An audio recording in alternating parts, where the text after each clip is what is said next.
To understand Jack the Ripper, you first need to understand the world in which he lived.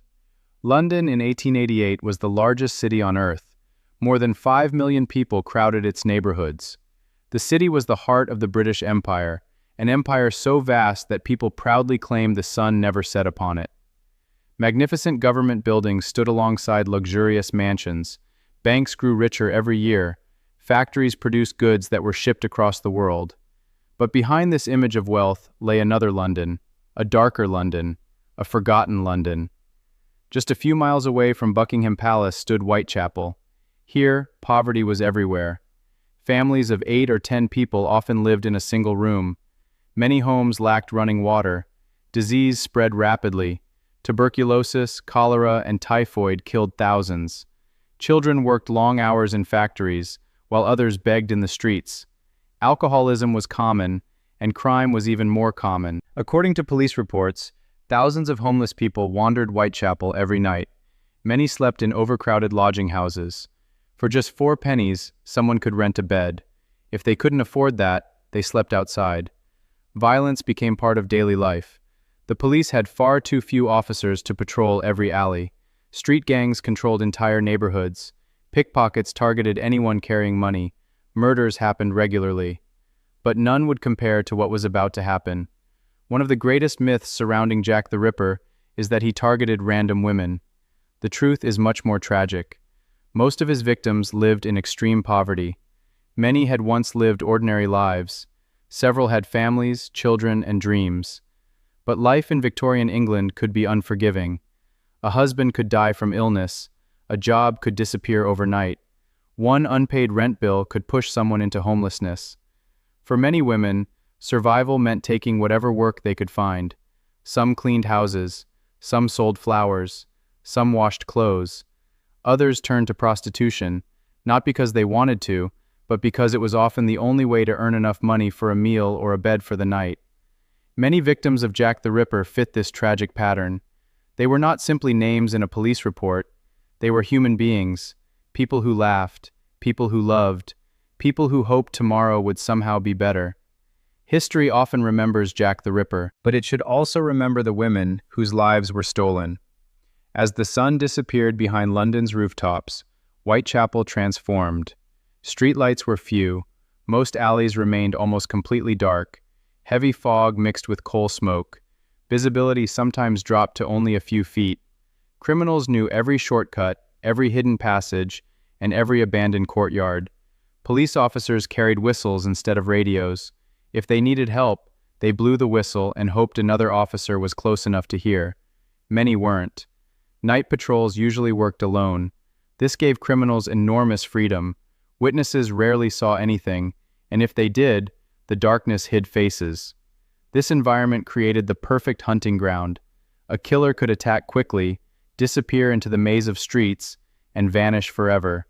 No fingerprints, no DNA, no security cameras, nothing. Only fear remained. Before the famous murders officially began, Whitechapel already suffered from violence. Women were assaulted regularly. Robberies occurred nightly. Police records mention dozens of attacks that never reached newspapers. Residents grew accustomed to hearing screams in the distance. But during the summer of 1888, something changed. Rumors spread about a mysterious man attacking women. Some claimed he carried a medical bag. Others described him wearing expensive clothing. Some insisted he spoke politely before striking. Every witness offered a different description. Soon, everyone suspected everyone else. Neighbors accused neighbors. Foreign immigrants became targets of suspicion. Angry crowds formed outside police stations demanding answers.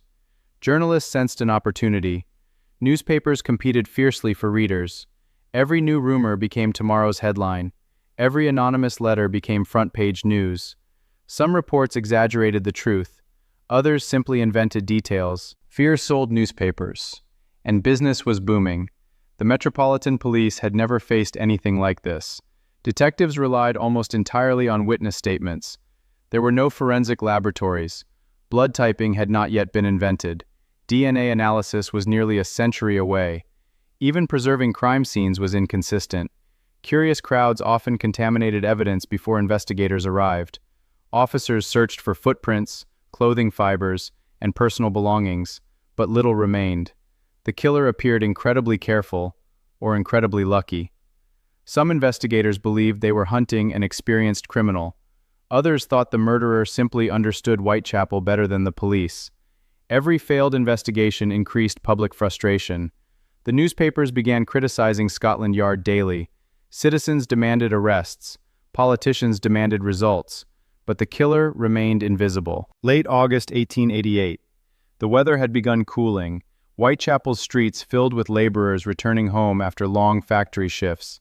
Among them walked a 43-year-old woman struggling to survive. Her name was Mary Ann Nichols. Few people noticed her. She was simply another poor woman searching for enough money to afford a bed for the night. No one knew she was about to become the first widely recognized victim of one of history's most infamous serial killers. The night before her death, she wandered the streets trying desperately to earn a few pennies. Friends later remembered that she appeared tired but hopeful. She believed she could still make enough money for lodging. Instead, she encountered a killer, and by sunrise, Whitechapel would never be the same again. The last hours of Mary Ann Nichols. In the early hours of Friday, August 31st, 1888, the streets of Whitechapel were unusually quiet. Most of London's workers had already returned home, while the few people still outside moved quickly through the darkness. Among them was Mary Ann Nichols, known to friends as Polly. Mary Ann had not always lived in poverty. She had married young and had 5 children. For years, she lived what many would have considered an ordinary working-class life. But after separating from her husband, hardship followed. Without steady work or financial support, she drifted into homelessness. On the evening before her death, Mary Ann had enough money to pay for a bed at a lodging house. But sometime later, she left again. Historians still debate exactly why. Some believe she hoped to earn enough money for food before returning. Others think she simply wanted to avoid spending the night indoors until she had more money. Whatever the reason, it placed her on the streets during the darkest hours of the night. Witnesses later remembered seeing her shortly before midnight. One acquaintance recalled that Mary Ann smiled and reportedly said she would soon have enough money for a bed. Those would become some of the last recorded words anyone heard from her. At around 3:40 in the morning, a carman named Charles Cross was walking to work along Bucks Row. The street was dimly lit. As he walked, he noticed what appeared to be a bundle lying near a gateway. Curious, he approached. It wasn't a bundle. It was a woman lying motionless. Moments later, another man, Robert Paul, arrived. The two men examined her as best they could in the poor light. Unsure whether she was merely unconscious, they decided to find a police officer immediately. Constable John Neal reached the scene within minutes. It quickly became clear that Mary Ann Nichols was dead. News spread rapidly through Whitechapel. At first, many residents assumed it was another tragic but isolated murder. Violence was sadly common in the district. Few realized this crime would become the beginning of one of history's most enduring mysteries. Police immediately searched the surrounding streets, every alley, every doorway, every courtyard, but they found almost nothing. No obvious murder weapon, no reliable eyewitness who had seen the attack, no suspect waiting nearby. Detectives interviewed dozens of local residents. Descriptions varied wildly. Some claimed they had seen a man wearing a dark coat. Others described someone in a cap. Another witness believed the man looked respectable. None of the accounts could be confirmed. The Metropolitan Police had almost no physical evidence to work with. Still, investigators believed one important fact. The killer had escaped astonishingly quickly. Whoever committed the crime appeared to know the neighborhood extremely well. The murder shocked the local community. Families began locking their doors earlier. Women who depended on walking the streets at night became increasingly afraid. Lodging houses buzzed with rumors. Some believed the killer was a sailor, others blamed local gangs. Immigrants, already facing prejudice, were unfairly accused by frightened residents despite the lack of evidence. Meanwhile, newspapers sensed a story that would captivate readers. Each edition carried increasingly dramatic headlines. Some reports were accurate, others exaggerated details or printed unverified rumors. As newspaper sales increased, so did public fear. The unknown murderer became the subject of conversation across London. But the worst was yet to come. Only 8 days after Mary Ann Nichols' death, tragedy struck again. The victim was Annie Chapman. Like Mary Ann, Annie had once enjoyed a stable family life. She had married and raised children, but illness, financial hardship, and personal tragedy gradually destroyed the life she had known. By 1888, she too struggled to survive in Whitechapel. On the evening of September 7th, witnesses saw Annie talking with friends near a lodging house. She reportedly mentioned needing money to pay for a bed. Later that night, several people believed they saw her speaking with an unknown man. Descriptions differed. Some remembered a man wearing dark clothing, others recalled a felt hat. None of the descriptions could be verified. It would be the last time Annie was seen alive. Shortly after dawn on September 8th, a resident of 29 Hanbury Street entered the backyard of the property. There, he made a horrifying discovery. Police quickly secured the area as best they could. Detectives carefully documented the scene and interviewed everyone living nearby. Residents reported hearing ordinary neighborhood noises during the night. Nothing unusual. No screams, no sounds of a struggle. This puzzled investigators. How could such a serious crime occur without attracting attention? One explanation seemed increasingly likely. The killer worked swiftly, quietly, and confidently. With two murders occurring so close together, investigators began comparing the cases. Both victims had been living in poverty. Both had been killed during the early morning hours. Both had been found outdoors in Whitechapel. These similarities raised an alarming possibility. The same individual might be responsible. The Metropolitan Police increased patrols across the district. Plainclothes officers blended into crowds. Rewards were discussed. Hundreds of interviews were conducted. But despite these efforts, no suspect stood out. The murderer appeared to vanish after every attack. As the investigation stalled, criticism intensified. Editorials accused Scotland Yard of incompetence. Public meetings demanded stronger action. Some residents organized volunteer patrols, hoping extra eyes on the streets would discourage the killer. These groups became known as vigilance committees. Although well-intentioned, they sometimes complicated the investigation. Excited volunteers chased innocent people, spread rumors, and occasionally contaminated areas that police wished to examine. Still, their existence revealed one undeniable fact: fear had become part of everyday life. Senior investigators now understood they were likely dealing with a serial killer, a concept that had not yet been formally defined. Each passing day without an arrest increased pressure. Officers worked exhausting shifts. Detectives reviewed witness statements repeatedly, searching for overlooked details. Doctors compared medical observations. Maps of Whitechapel were marked with crime locations. Yet the pattern revealed no obvious suspect.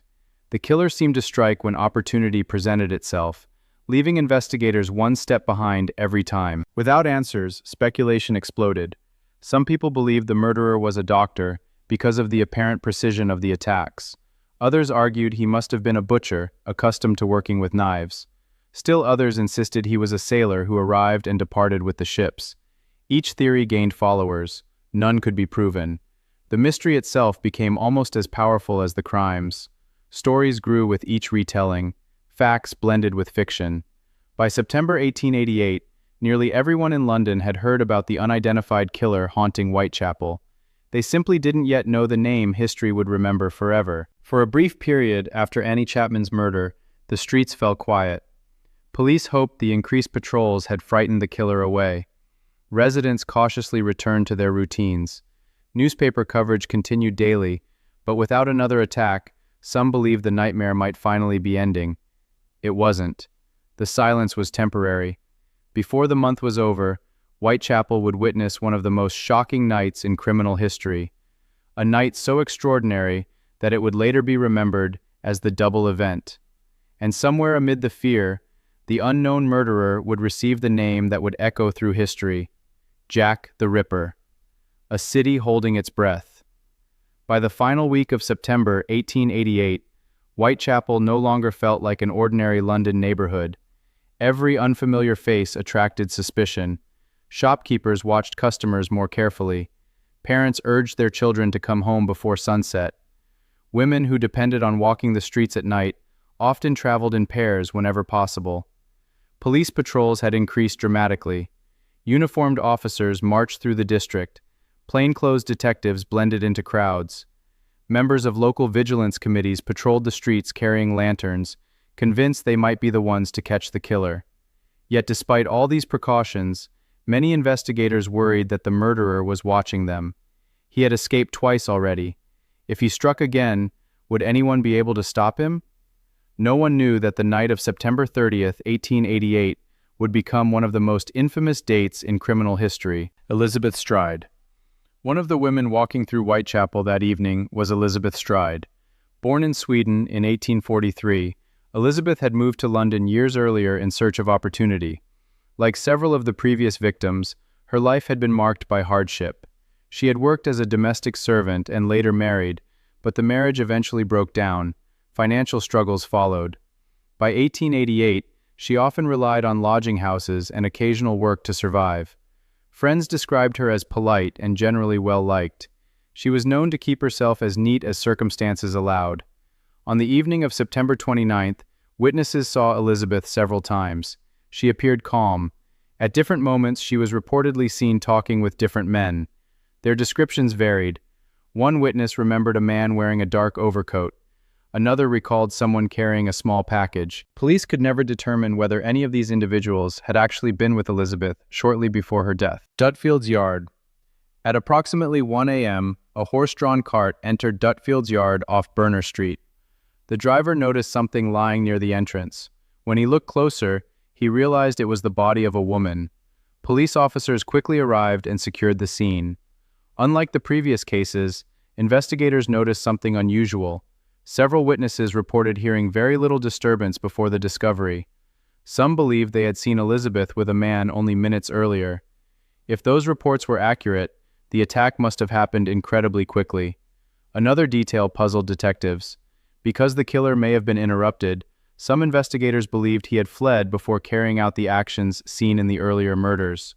If that theory was correct, then the murderer had escaped only moments before the body was found.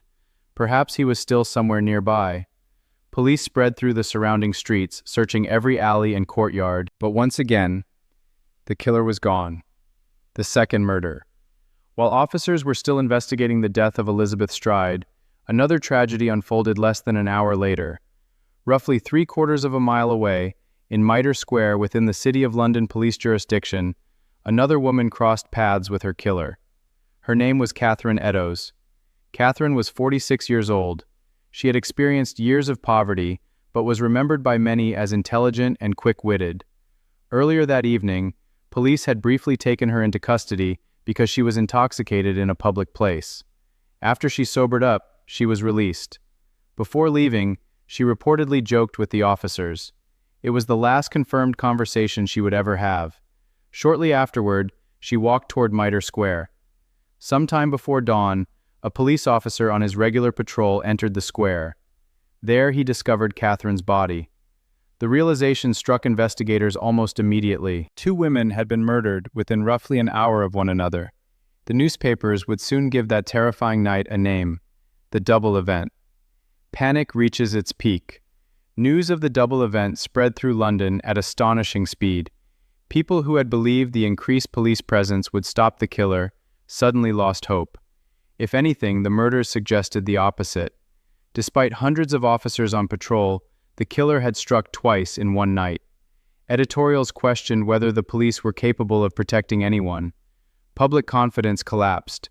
The government faced growing criticism. Rewards for information were discussed again. Every day brought dozens of new tips.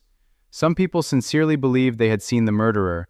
Others simply wanted attention. Investigators found themselves drowning in information. Thousands of interviews, hundreds of letters, countless rumors, yet none led to an arrest. The Goulston Street clue. As police searched escape routes after Catherine Eddowes' murder, one officer made an intriguing discovery. In Goulston Street, he found a piece of clothing believed to have belonged to the victim.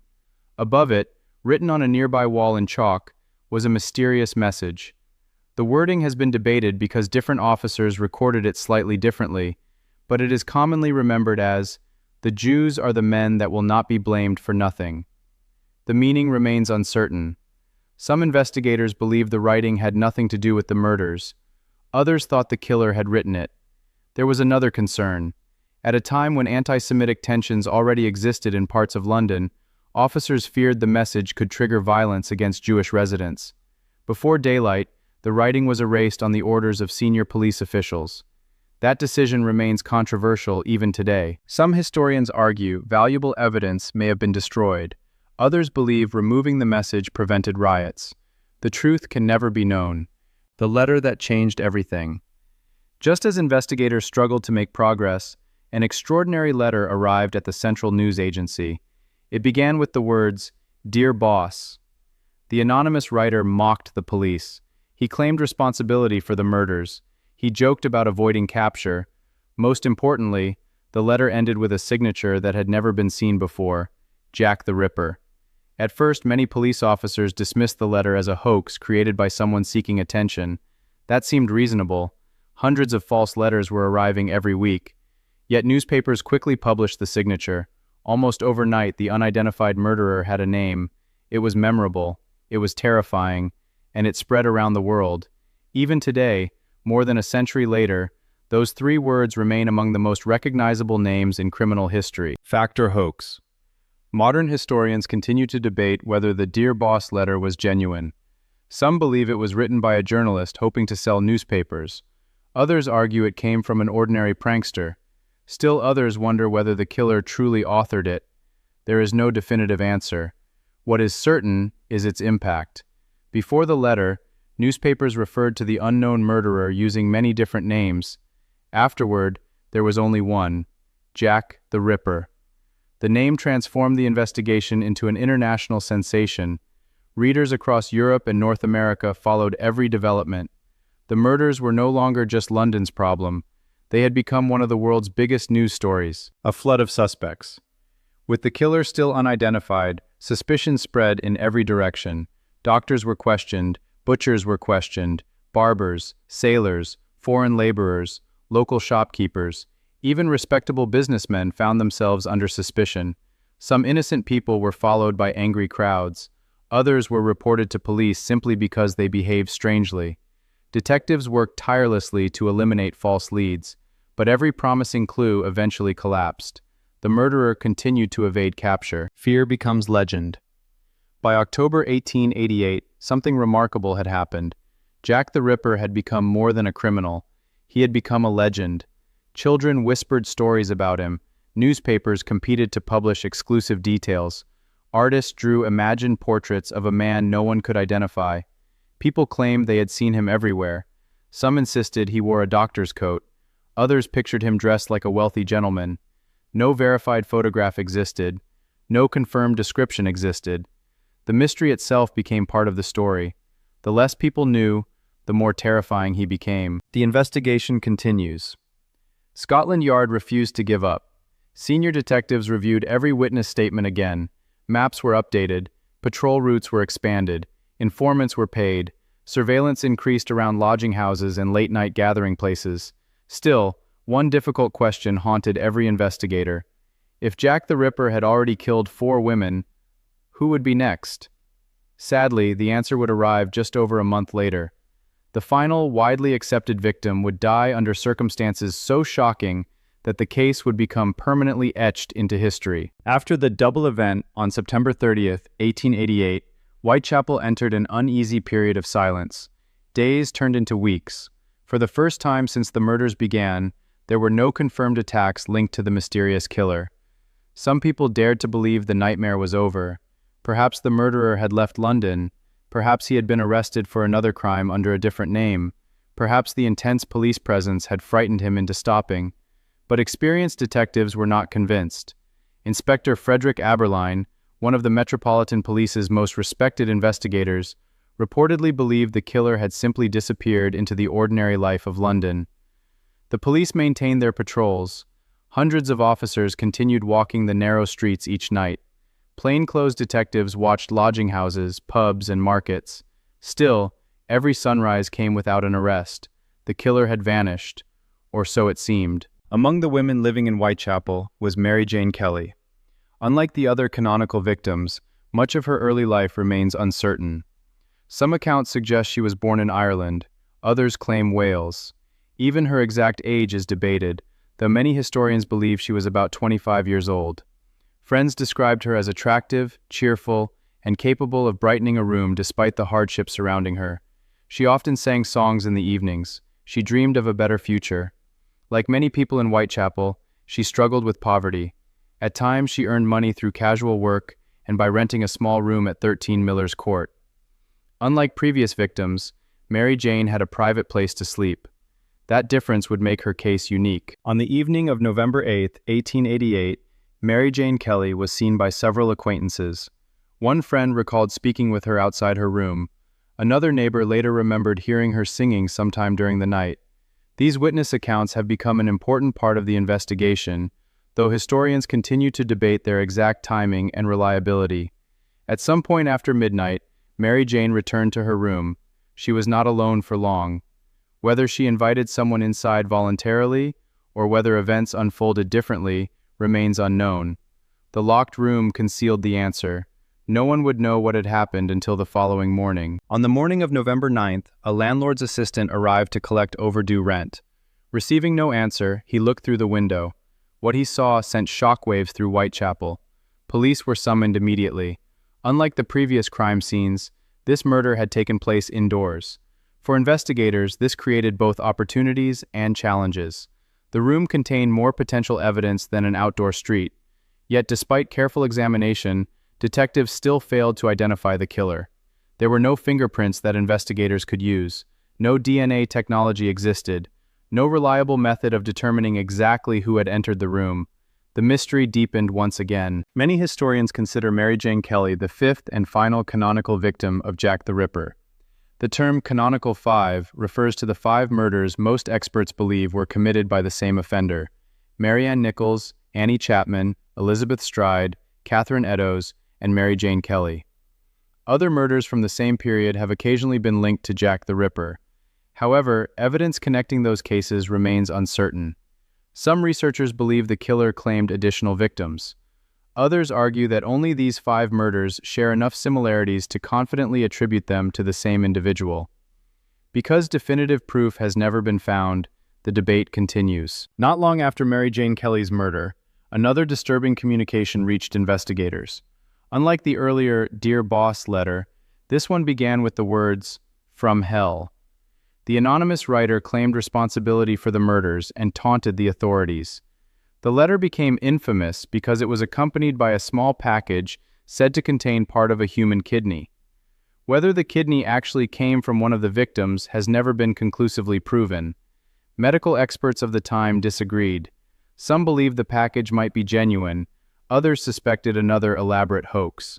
As with so much in the Jack the Ripper investigation, certainty remained impossible. By late 1888, public frustration had reached extraordinary levels. Every day, newspapers questioned why the murderer remained free. Political leaders demanded answers. Citizens accused the police of incompetence. Scotland Yard responded with one of the largest criminal investigations in British history up to that time.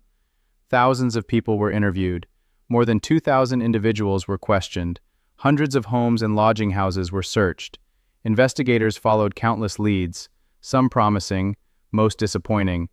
Despite enormous effort, none of the evidence identified the killer. As years passed, dozens of names entered the discussion. Some were considered by police during the original investigation. Others were proposed decades later by writers and historians. Among the best-known suspects is Montague John Druitt, a barrister and schoolteacher whose death shortly after the final canonical murder led some officials to speculate about a possible connection. Another frequently discussed suspect is Aaron Kosminski, a Polish-born barber who lived in the Whitechapel area and was later admitted to a mental asylum. Modern researchers continue to debate whether the evidence against him is persuasive, but no definitive proof exists. Michael Ostrog, a Russian-born con man with a criminal record, also appeared in police files, though later historians questioned whether he could have been involved. George Chapman, born Sewerin Klasowski, was another name raised years later after he was convicted of poisoning multiple women. However, his known crimes differed significantly from the Whitechapel murders. Over time, many other theories emerged, including allegations involving doctors, artists, businessmen, and even members of the royal family. None of these theories has been proven. The mystery surrounding Jack the Ripper has inspired countless books, films, documentaries, and television series. Unfortunately, it has also generated myths. One of the most famous claims suggests the murders were part of a royal conspiracy designed to conceal a scandal involving the British monarchy. Another theory proposes that the killer possessed advanced surgical training and removed organs with extraordinary precision. Modern historians caution against treating these stories as established fact. Many claims rely on speculation rather than contemporary evidence. While they make fascinating reading, they remain theories, not conclusions. Separating documented history from sensational storytelling is one of the greatest challenges in studying the case. Looking back with modern knowledge, several factors explain why the murders were never solved. First, forensic science was still in its infancy. Fingerprints were not yet routinely used in British criminal investigations. Blood typing had not been developed. DNA analysis was unimaginable. Second, Whitechapel itself presented enormous difficulties. The neighborhood was overcrowded. People frequently changed addresses. Witnesses often gave conflicting statements. Many residents distrusted the police. Finally, the media created unprecedented public pressure. Investigators had to sort genuine evidence from rumors, anonymous letters, and false confessions. The volume of misinformation was overwhelming. Even today, experts disagree about which pieces of evidence deserve serious consideration. As 1888 drew to a close, the murders appeared to stop. Whether Jack the Ripper died, moved away, was imprisoned for another offense, or simply ceased killing remains unknown. No arrest was ever made. No courtroom trial ever took place.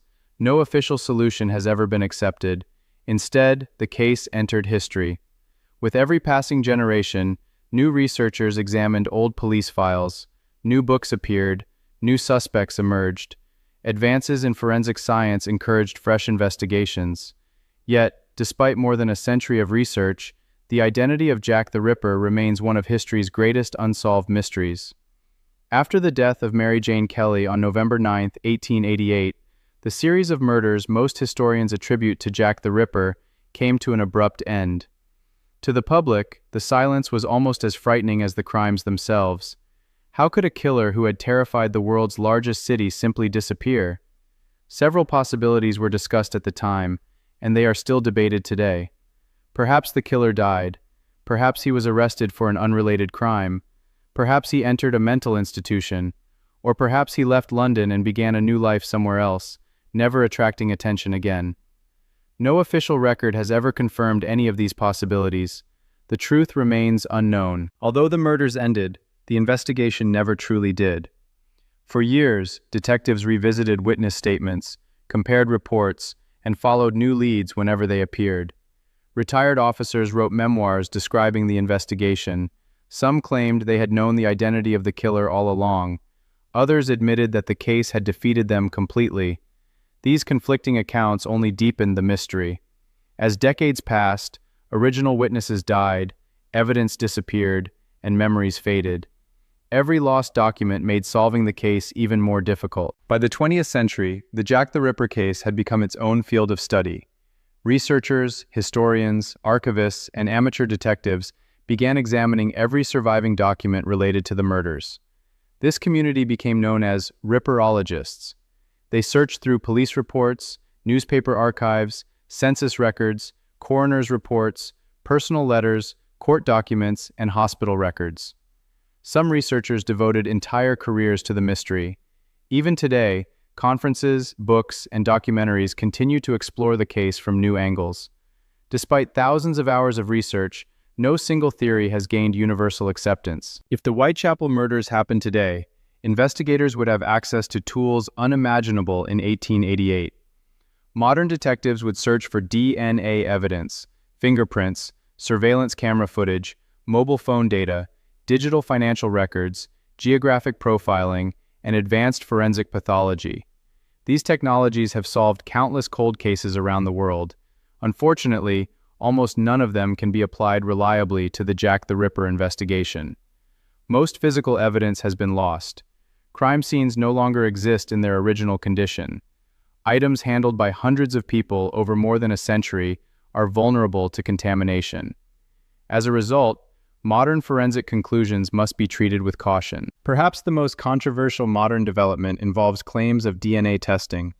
Over the past several decades, Various authors have argued that genetic material recovered from historical items, such as a shawl said to be associated with one of the victims, identified a specific suspect. These announcements generated international headlines. Some declared the mystery solved.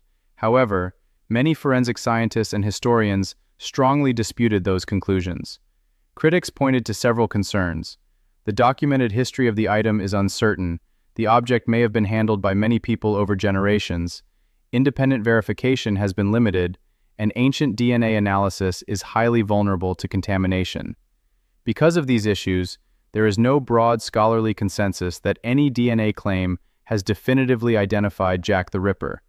The debate continues. Over the years, public fascination has often focused almost entirely on the killer, but historians increasingly argue that attention should also be given to the women whose lives were cut short. The 5 canonical victims were Mary Ann Nichols, Annie Chapman, Elizabeth Stride, Catherine Eddowes, and Mary Jane Kelly. Each had a unique story. Each had family, friends, hopes, and struggles. They were more than victims of a famous criminal. They were people navigating extreme poverty in Victorian London. Modern memorials, walking tours, books, and exhibitions increasingly emphasize their humanity rather than only the identity of the murderer. This shift reminds us that history is not only about infamous criminals, it is also about those whose voices were too often forgotten. Few criminal cases have influenced popular culture as deeply as Jack the Ripper. Over more than a century, the mystery has inspired hundreds of books, countless documentaries, feature films, television series, radio dramas, stage productions, video games, graphic novels, and podcasts. Every generation seems to rediscover the case. Some stories remain faithful to historical records. Others blend fact with fiction, creating fictional detectives, conspiracies, or supernatural explanations. While these works have kept public interest alive, they have also blurred the line between documented history and entertainment. For that reason, historians encourage readers and viewers to distinguish carefully between verified evidence and creative storytelling. After more than 130 years, no theory has been proven. Still, historians often return to several recurring possibilities. Some believe the killer was a local resident who blended naturally into Whitechapel's crowded streets. Others think he may have suffered from severe mental illness, allowing him to live unnoticed until the murders suddenly ceased. A smaller group argues that one of the named historical suspects, such as Aaron Kosminski or Montague John Druitt, best fits the available evidence. Yet each theory contains significant weaknesses. No eyewitness positively identified a suspect. No confession has been verified. No physical evidence conclusively links any individual to all 5 murders. For many experts, the mystery remains unsolved because the surviving evidence simply does not meet modern standards of proof. Most criminal investigations eventually reach a conclusion. Someone is arrested, a confession is made, a trial is held, evidence is presented. The Jack the Ripper case never reached any of those milestones. Instead, it ended with questions. Questions invite curiosity. Curiosity fuels research. Research keeps the story alive. That is why the Whitechapel murders continue to fascinate people around the world. The mystery has become part of history itself. Imagine standing once more in Whitechapel on a cold November evening in 1888. The gas lamps flicker. A police constable walks his beat. The streets are quieter now. The killer has vanished. No one knows where he went. No one knows who he truly was. More than a century has passed. The neighborhoods have changed. The buildings have changed. The people have changed. Yet one question still echoes through history. Who was Jack the Ripper? Perhaps the answer was lost with time. Perhaps it lies hidden in an overlooked document waiting to be discovered. Or perhaps it is a mystery that will never be solved. Whatever the truth may be, the story of Jack the Ripper is not simply the story of an unidentified killer. It is also the story of Victorian London, of poverty and inequality, of the birth of modern criminal investigation, and, most importantly, of 5 women whose lives deserve to be remembered. History may never reveal the killer's identity, but it should never forget the victims. More than a century after the Whitechapel murders, investigators, historians, and enthusiasts are still searching for answers. If new evidence ever emerges, it may reshape everything we think we know. Until then, Jack the Ripper remains one of history's greatest unsolved mysteries.